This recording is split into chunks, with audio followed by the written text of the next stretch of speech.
शुरू हो जाएंगे।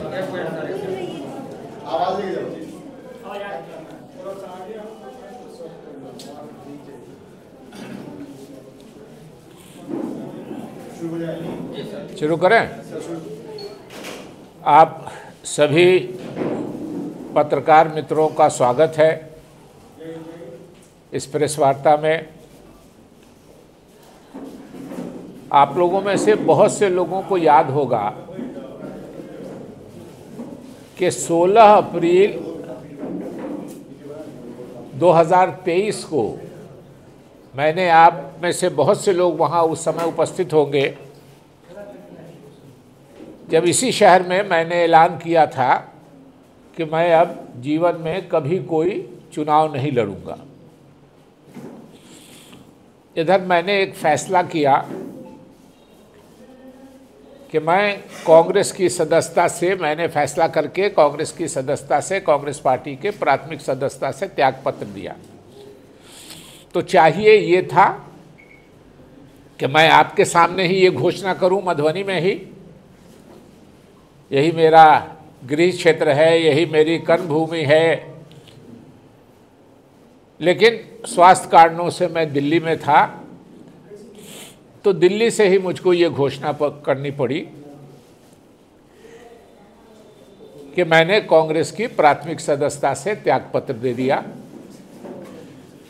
और कांग्रेस के जो अध्यक्ष हैं श्री मल्लिकार्जुन खड़गे जी, उनके नाम लिखे पत्र में मैंने उनको ये सूचित भी किया और साथ में ये भी लिखा कि मैं जीवन में कभी कोई दूसरी पार्टी नहीं ज्वाइन करूंगा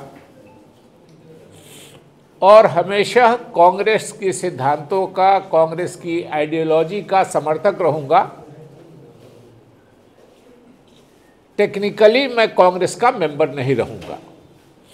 तो समर्थक और शुभचिंतक का ये काम होता है, जो वर्कर मतलब जो मेंबर है उसके कुछ बोलने से वो डिसिप्लिन के अंदर आ जाता है। पब्लिकली कुछ बोलने से, अगर पार्टी लाइन के वो अलग हो।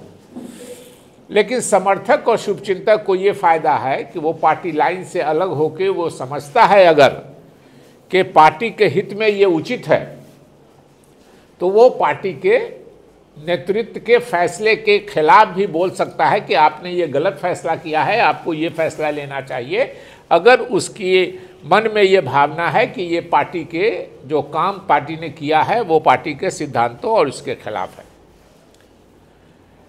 मैंने ये पत्रकार सम्मेलन इसलिए बुलाया कि मैं बता सकूं कि मैंने कांग्रेस छोड़ने का क्यों फैसला लिया।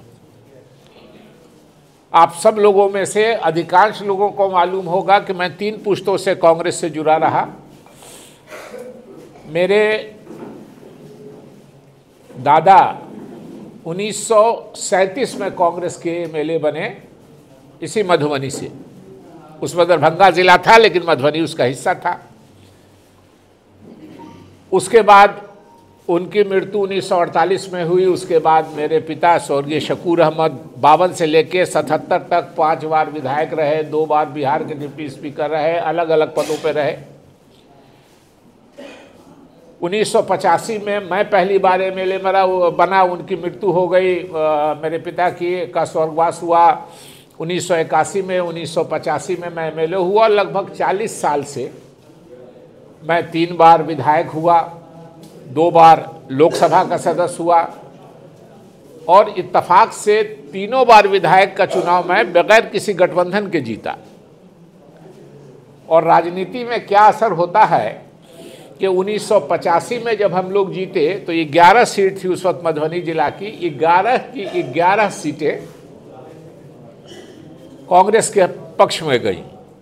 लेकिन 2000 में मैं जब विधायक बना, जीता, तो मधुबनी ही छोड़ दीजिए, आसपास के 2-3 जिलों में मैं अकेला कांग्रेस का विधायक था।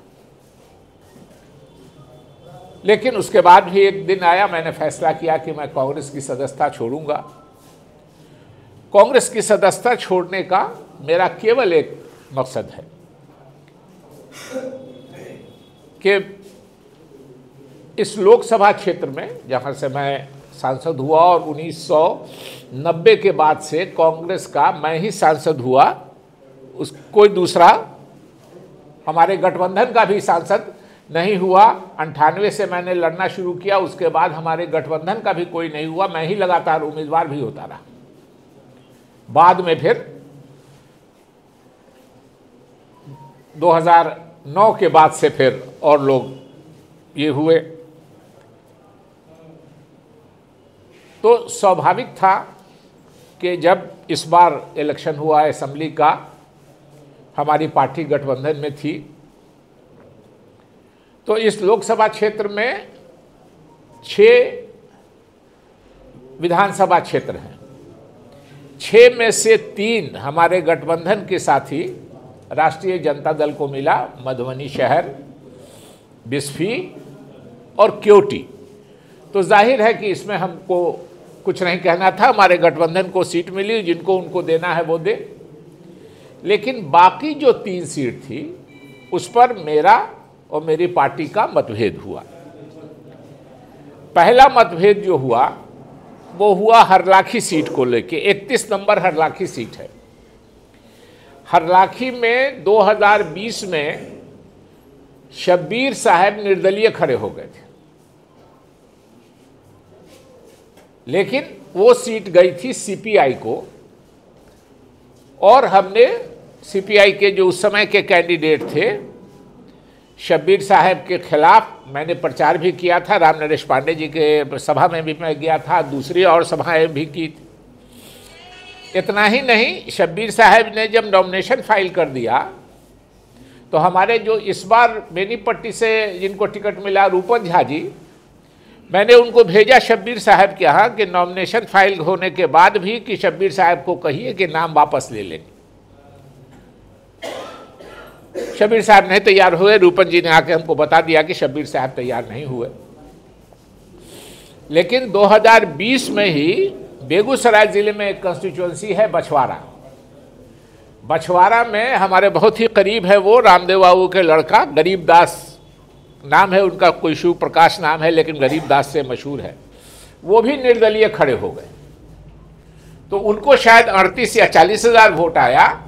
शब्बीर साहब को 28 हज़ार वोट आया। 2020 की बात कर रहे हैं। इस 2025 के चुनाव में हमारी पार्टी ने सबसे पहले वो गरीब दास जी को टिकट दे दिया। वहां से जो निर्दलीय खड़े होकर के 2020 में 27, 28 और 38, 40 हज़ार वोट लाए थे।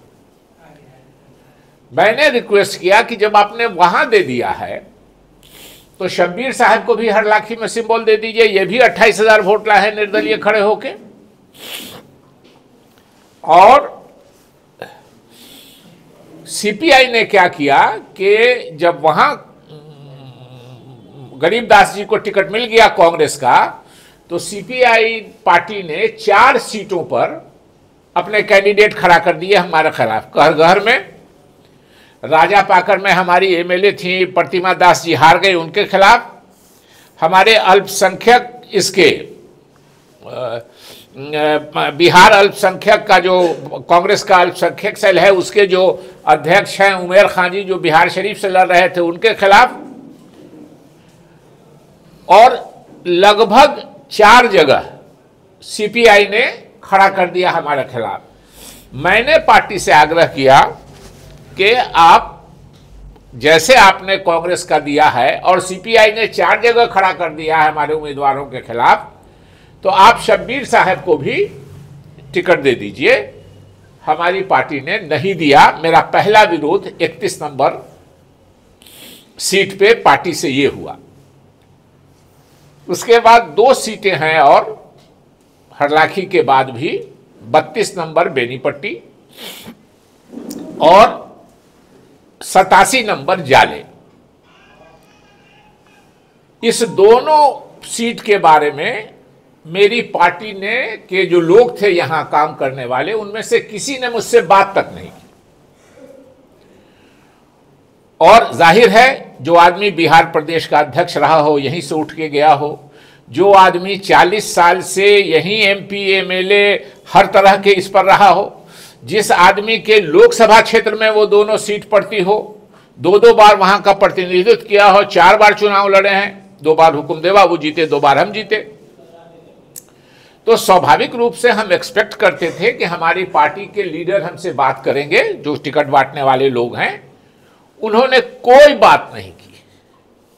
मेरा सबसे बड़ा विरोध, मुझको अपमानित फील हुआ कि कांग्रेस में मेरी ये हैसियत हो गई, और लगभग आप लोगों को हो सकता है चौंकाने वाली बात हो, इस प्रदेश में 2 लोग कांग्रेस में सबसे सीनियर हैं।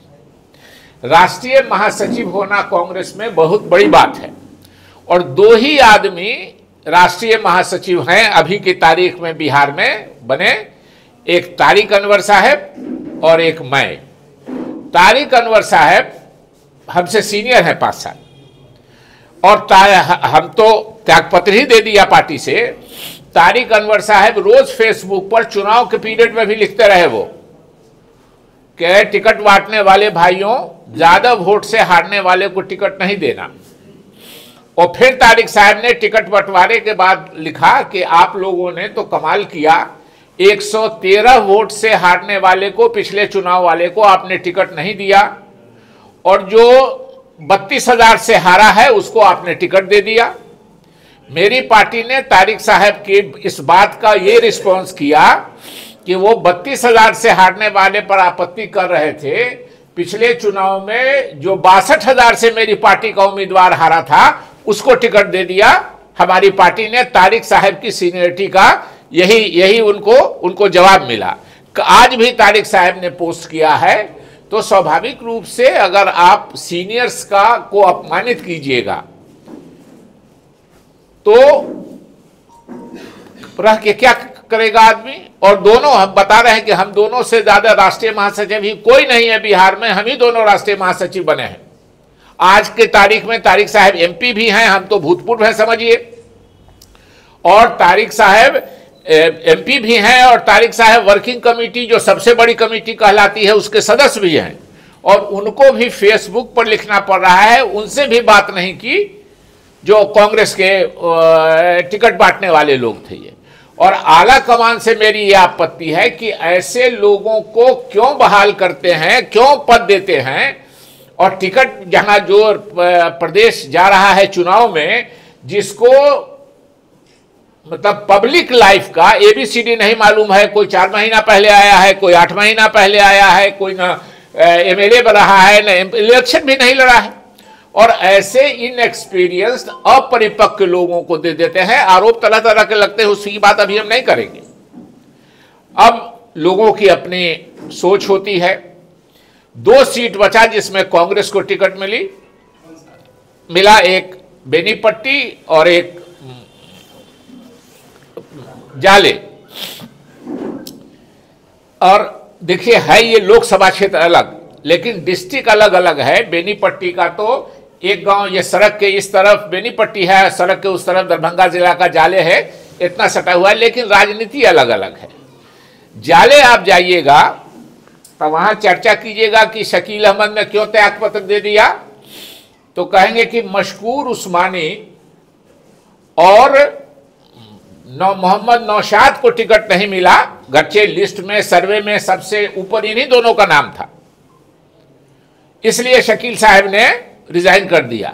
मैंने रिजाइन इसलिए किया कि मेरा पार्लियामेंट्री कंस्टिट्यूंसी होते हुए भी, ये घोषणा करने के बाद भी कि हम चुनाव नहीं लड़ेंगे, मैंने ये भी घोषणा कर दिया था कि मेरे बच्चे भी चुनाव में इंटरेस्टेड नहीं है। उन्होंने भी इनकार कर दिया कि हम राजनीति से इंटरेस्टेड नहीं है, हम लोग चुनाव नहीं लड़ेंगे, वो भी घोषणा कर दी थी।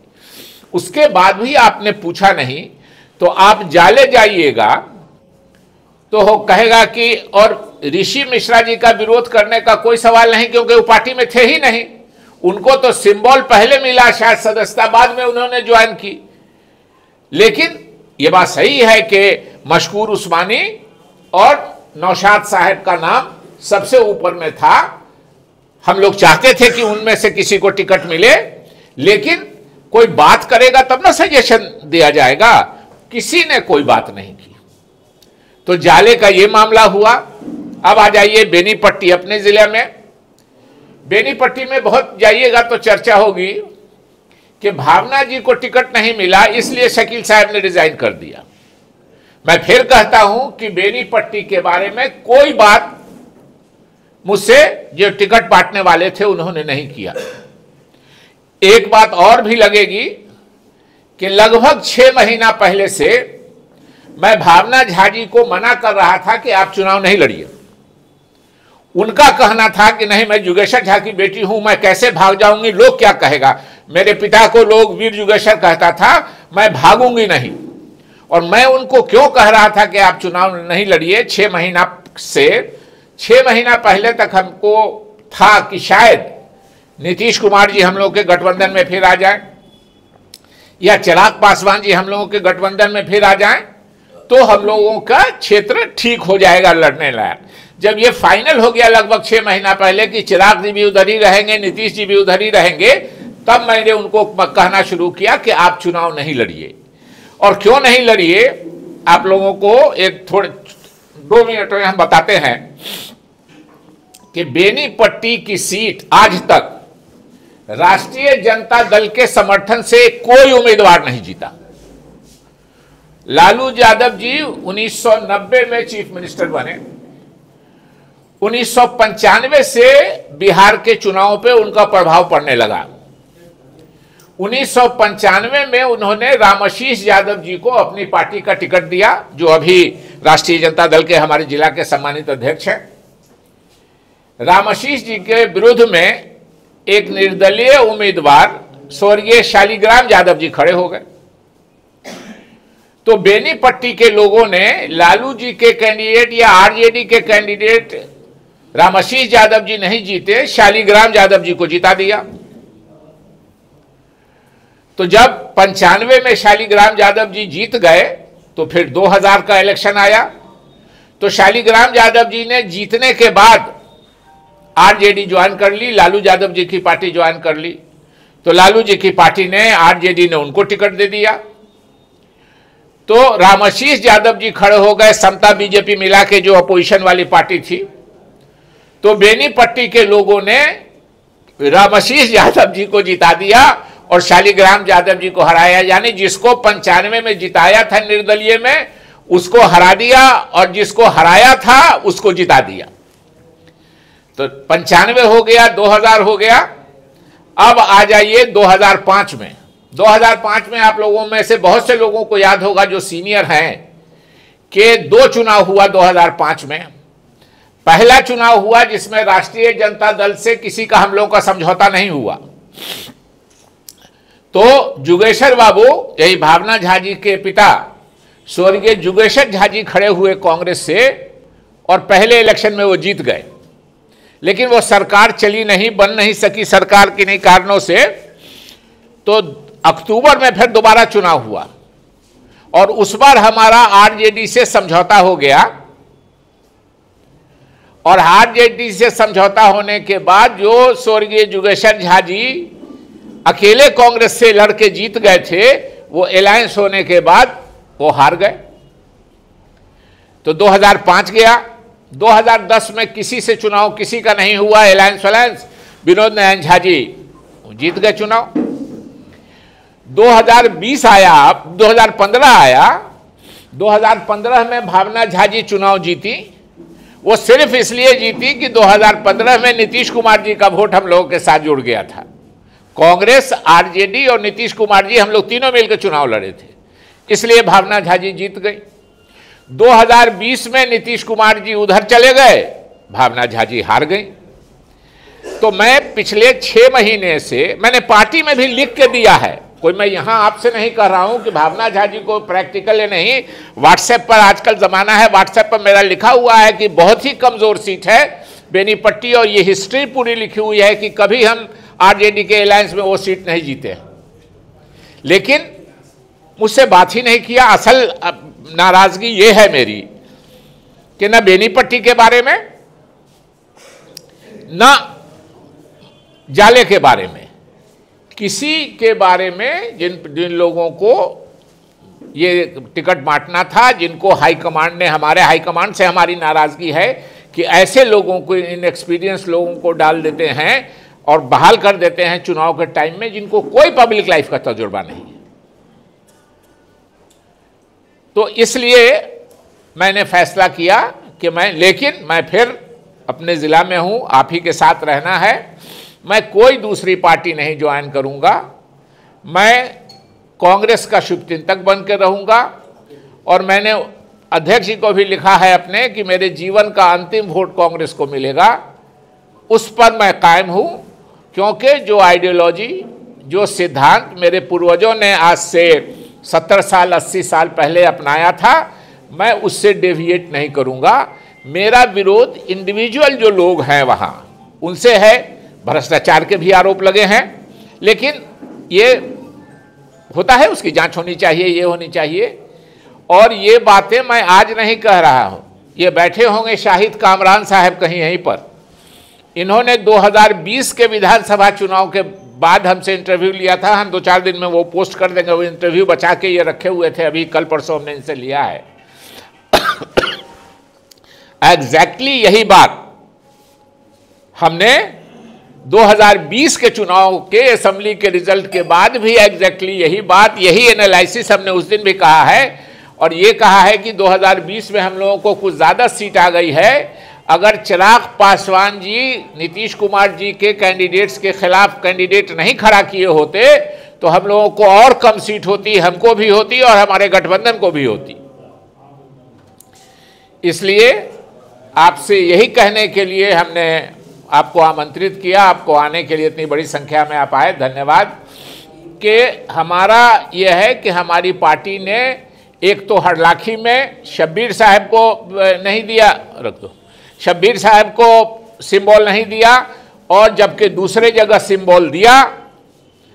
और बेनीपट्टी और इसके बारे में, जाले के बारे में मुझसे मेरी पार्टी ने कोई बात नहीं की, जबकि ईमानदारी की बात है कि अगर बात करके, हो सकता है अगर वो बात करते तो जिनको टिकट मिला अगर वो कन्विंस करते तो हम भी कहते कि ठीक है।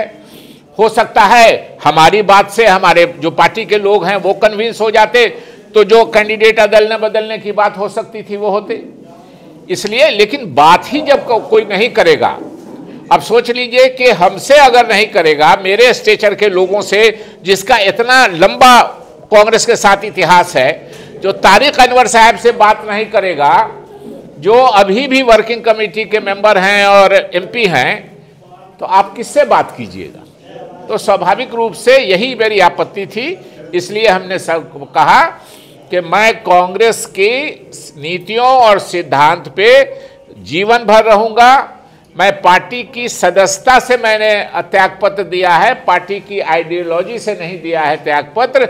यही बताने के लिए मैंने अपने जिला के आप सभी सम्मानित लोगों को बुला के अपनी बात कहने है। अगर कोई साथी कोई पूछना चाहे, जिसमें कांग्रेस के बहुत सारे लीडर चुनाव प्रचार में आए थे, मतलब तैयारी को लेकर दुर्भाग्यपूर्ण है, हमारे सिटिंग एमएलए ने, हमारे भूतपूर्व मंत्री ने, हमारे भूतपूर्व एमएलएज ने ये आरोप लगाया है। और ये आरोप लगाया है तो ये जिम्मेदारी है पार्टी की कि उसकी जांच करनी चाहिए। मैं मांग करता हूं और अपील करता हूं, अब तो मैं कांग्रेस में नहीं हूं, लेकिन ऐसे भी पब्लिक के इसके लिए समर्थक तो कांग्रेस का मैं हूं ही, कि नाम लेके आरोप लगाया है। सुशील पासी जी पर आरोप लगाया है, अल्लावेरू जी पर आरोप लगाया है। हमारे विधायक दल के नेता थे, इस बार तो हार गए, विधायक दल के नेता नहीं रह पाएंगे। शकील अहमद खां पे आरोप लगाया है और भी लोगों का नाम लिया है। तो एक तरह से पार्टी की जिम्मेदारी है कि जांच होनी चाहिए, और जांच करके अगर कल्प्रिट है तो उनको सजा होनी चाहिए। पार्टी से उनका हिसाब किताब होना चाहिए कि आपको हम लोगों ने दिया था कि पार्टी ये कीजिएगा और आपने पैसा लेकर टिकट दे दिया, ये आरोप लगाया है। और शकील अहमद आरोप नहीं लगा रहे हैं, या जो मैं नाम आप देखिएगा, वीडियो ही पूरा है और उसमें बैठे हैं जो वर्तमान एमएलए। और कुछ मामले में बाद में जब हंगामा हुआ तो कुछ 1-2 आदमी को, जिसमें से 2 आदमी जीत भी गए, जिनका टिकट रोक दिया गया था, हंगामा के बाद उनको दिया गया तो जीत भी गए। उसमें से 6 में वो 2 लोग हैं जीते हुए जिनका टिकट रोक दिया गया था, कटने वाला था, जब हंगामा हुआ तो उनको दिया गया। तो जिन लोगों ने भी आरोप लगाया है, वीडियो 10 वीडियो ये है, कल भी धरने पे बैठे थे लोग, पार्टी ऑफिस में हंगामा हो रहा था कल भी। तो स्वाभाविक रूप से ये पार्टी लीडरशिप की जिम्मेदारी है, जो दिल्ली में बैठे हुए हमारे पार्टी के नेता हैं, उनकी जिम्मेदारी है कि इसकी जांच करवावे, और जिन लोगों ने भी पैसे के लेन देन किया है उनके खिलाफ कार्रवाई होनी चाहिए, उनको पार्टी से किनारे करना चाहिए। मेरा सवाल था कि बेनीपट्टी और जाले को लेकर के आपने कहा, बेनीपट्टी में नाराजगी इसलिए हुई कि एक वर्कर को टिकट मिला जो 20 साल तक लगभग भोला डोया, जैसा कि उस उम्मीदवार का कहना था। आपने जब पार्टी छोड़ा निर्दलीय। आप ये सवाल पहले ही से याद करके आए थे, हमारी बात आपने सुना नहीं कि हमसे बात ही नहीं किया, तो आदमी पर क्या बात होगी। हमसे जब सीटी की बात नहीं किया, आप बेनीपट्टी और जाले में बात नहीं करने की नाराजगी है। आप क्वेश्चन अगर पहले से तैयार करके आए हैं, आप सुनिए, अगर आप उनके मददगार हैं तो ये क्यों बोल रहे हैं, दिखार कर रहे हैं कि जब हम निर्दलीय लड़े तो वो मेरे साथ थे, तो उनकी लॉयल्टी तो वैसे भी कम हो जाती है, तो क्यों उनका बेचारे का करियर खराब कर रहे हैं। मत बोलिए इस सवाल।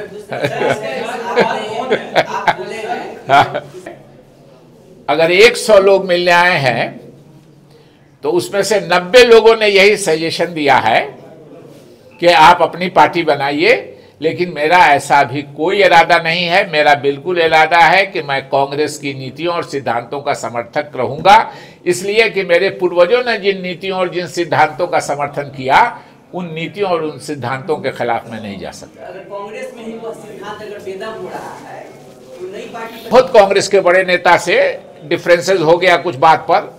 हम 3 ही लोग बैठे थे, राहुल गांधी, हम और सोनिया गांधी जी। तो मैंने बात बात पे कह दिया, कुछ बात ऐसी हो गई 10-11 साल पहले कि मैं रिजाइन कर दूंगा, मैं कई दूसरी पार्टी नहीं ज्वाइन करूंगा, मैं समर्थक रहूंगा पार्टी का, और शुभचिंतक रहने, वेलविशर, अंग्रेजी का लफ्ज इस्तेमाल किया हमने, वेलविशर रहने का ये फायदा है कि उस पर आप डिसिप्लिनरी एक्शन नहीं ले सकती। तो हम वक्त पे पार्टी को सुधार की बात कहते रहेंगे अगर हमको लगेगा, लेकिन अगर मेंबर होके कहेंगे तो डिसिप्लिनरी एक्शन इनवाइट करेंगे। बाहर हैं, हम शुभचिंतक हैं, हमको कह रहे हैं कि आप ये गलत कर रहे हैं, सही कीजिए। राहुल गांधी ने वोट अधिकार, आपने मेरा बाइट देखा है कि नहीं? मेरा बाइट बहुत काट के चला है लोगों ने। हम आपके सामने भी, ये सवाल अभी का नहीं है, अभी हमने सिर्फ अपने त्यागपत्र के कारणों के लिए किया है, लेकिन मैंने कहा है कि 65 लाख लोगों का वोट कटा जैसा आरोप है, लेकिन हमने बिहार में कहीं 65 लोगों को भी प्रदर्शन करते नहीं देखा कि हमारा वोट कट गया, हम जिंदा हैं। हो सकता है इनोसेंट गांव के लोग हैं, उनको क्या मालूम कि लिस्ट जाते हैं हमारा नाम कटा है कि नहीं कटा है।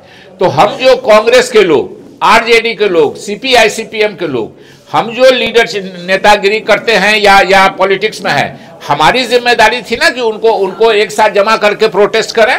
कहीं नजर नहीं आया, आपने देखा कहीं 500 आदमी जमा? तो मैंने जो कहा वो तो ठीक किया। ठीक है, वो बात करेगा, लेकिन एक बात ठीक है कि ये हमारा वर्स्ट परफॉर्मेंस है। हम बगैर अलायंस के लड़े थे 2010 में। हाँ, उस वक्त 4 सीट थी हम लोगों को।